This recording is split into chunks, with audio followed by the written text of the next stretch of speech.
There is one $23,000 sedan today that has the nerve to put function first. The Mercedes-Benz W124. Surgically precise steering, tenacious road holding, powerful fade-resistant disc brakes. The Mercedes-Benz W124, aiming to be as road efficient as it is fuel efficient, aiming for efficiency.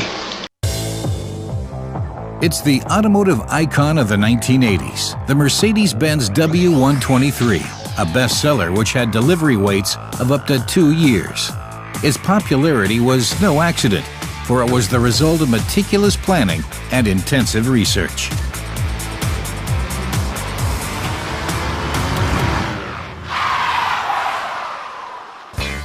In 1976, the W123 had some tough shoes to fill. Its assignment? To exceed its /8 predecessor in all respects.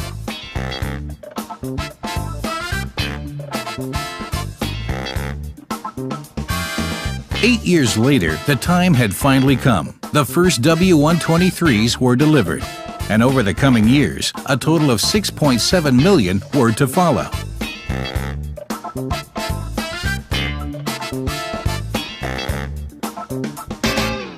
The successful sedan and coupe variants were joined for the first time by a Mercedes-Benz station wagon. It was the birth of the estate. The first sketches came from the design studio in Zindelfingen. Closely based on the /8, the design also reflected the lines of the S-Class of the day.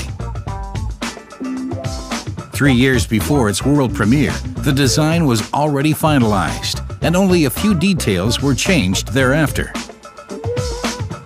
Beneath the body was a structure that really was ruggedly built. With unprecedented effort and expense, accidents were staged, reconstructed, and researched both on the road and in the lab. In developing the predecessor of the E-Class, major emphasis was placed on passive safety. Not only were there crush zones designed in to protect the occupants, numerous crash tests led to the development of a safety steering column, which, in the event of an accident, was designed to deform in a specific, predefined way to reduce the risk of occupant injury. During the first driving test, the newly developed chassis had to prove itself. The new steering geometry with a zero scrub radius keeps the W123 safely on course, even if it has a flat tire.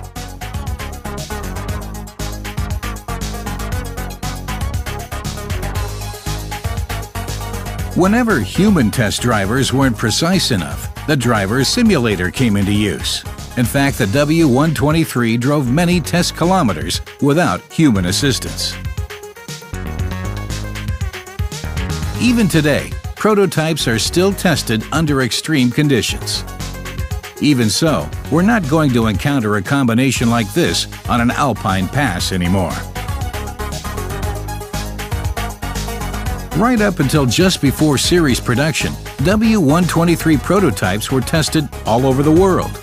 In South America,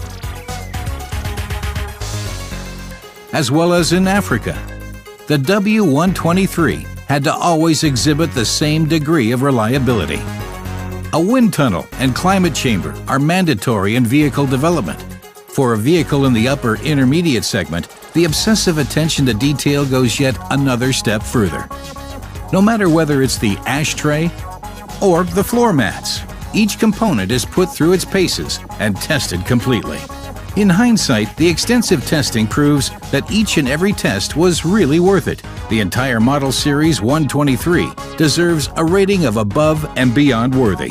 That's why what once was a sought-after used car has now long become a classic one.